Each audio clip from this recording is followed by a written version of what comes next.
নমস্কার। West Bengal central school service commission থেকে গুরুত্বপূর্ণ বিজ্ঞপ্তি প্রকাশ করা হলো। তো নিয়োগ করার জন্য যে থার্ড ফেজ কাউন্সেলিং সেটা কিন্তু শুরু হতে চলেছে। তারই বিজ্ঞপ্তি দিয়েছে কাদের না, আপার প্রাইমারি লেভেলের যাদের প্যানেল বেরিয়ে গেছিলো এবং ফার্স্ট ফেজ এবং সেকেন্ড ফেজ কাউন্সেলিং ইতিমধ্যে সম্পন্ন হয়ে গেছে। ওদের তাদের যে জয়েনিং সেটাও কিন্তু কমপ্লিট হয়ে গেছে। তো এবার কিন্তু থার্ড ফেজ কাউন্সেলিং হবে, তার নোটিফিকেশান প্রকাশ করেছে সেন্ট্রাল স্কুল সার্ভিস কমিশন। দেখতে পাচ্ছেন 17/1/2025 এই বিজ্ঞপ্তি কী বলেছে, এই বিজ্ঞপ্তি আমরা দেখব।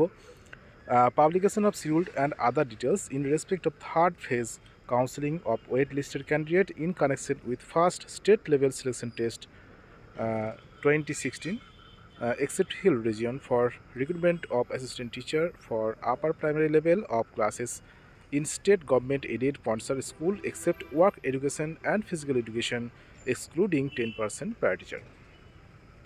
কি বলেছে? In compliance with the order of the Honorable Division Bench, High Court, Calcutta, dated 28/8/2024, this schedule for third phase counseling of wait-listed candidate is hereby issued in terms of the panel already published by the West Bengal School Service Commission via its memo number 26/9/2024 যে panel বেরিয়েছিল সেটা। তো first SLST 2016 for recruitment of assistant teacher upper primary in state government aided sponsor schools except 10% seats reserve for para teacher. তাদের যাদের panel ইতিমধ্যে প্রকাশিত হয়েছে এবং যারা এম প্যানেল হয়েছিল তাদের ফার্স্ট ফেজে হয়ে গেছে, এবং ওয়েট লিস্টেড ক্যান্ডিডেট যারা সেকেন্ড ফেজে হয়েছে, এবং এবার হচ্ছে থার্ড ফেজ কাউন্সেলিং, এবং সেটা কিন্তু ওয়েট লিস্টেড ক্যান্ডিডেট থেকে কিন্তু নেওয়া হচ্ছে। কি বলেছে? Intimation letter for counselling can be downloaded by the concern candidate from the website of the commission per instruction to be publish by the commission 22/1/2025। 22শে জানুয়ারি 2025 কিন্তু সেই ইন্টিমেসি লেটার ডাউনলোড করতে পারবেন কমিশনের ওয়েবসাইট থেকে। এটা কিন্তু বলেছে the relevant vacancy details will be uploaded on the commission. এই যে 22/1/2025 কিন্তু স্কুলের ভ্যাকেন্সির লিস্ট কিন্তু প্রকাশ করবে পশ্চিমবঙ্গ স্কুল সার্ভিস কমিশন।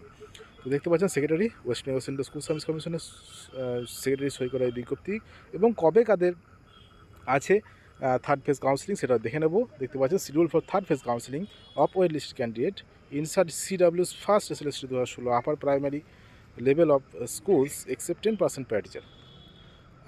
তো দেখতে পাচ্ছেন subject, medium, date, time, board, count, মানে কতজন ক্যান্ডিডেট কাউন্সেলিং করবেন সেটা কিন্তু দেওয়া আছে। অ্যারাবিক, বেঙ্গলি মিডিয়ামে সবই কিন্তু 28 তারিখে আছে, তারপরে 29, 30, 31 এই 3 দিন কিন্তু কাউন্সেলিং চলবে, 28 তারিখে বেশি। তো প্রথম দিন যেটা আছে অ্যারাবিক 30 জন, জিওগ্রাফি বেঙ্গলি মিডিয়াম 95 জন, এইভাবে কিন্তু কতজন সব থেকে বেশি আছে পিওর সায়েন্সে।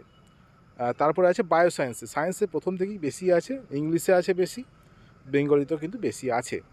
তো এই থার্ড ফেজ কাউন্সেলিং হয়ে যাওয়ার পরও কিন্তু ফোর্থ ফেজ কাউন্সেলিং কিন্তু হবে, কারণ থার্ড ফেজ কাউন্সেলিং কিন্তু সব সিট পূরণ হবে না, সুতরাং ফোর্থ ফেজ কাউন্সেলিং কিন্তু হবে। যারা সুযোগ পাবেন না তারা কিন্তু পরের ধাপের জন্য অপেক্ষা করবেন।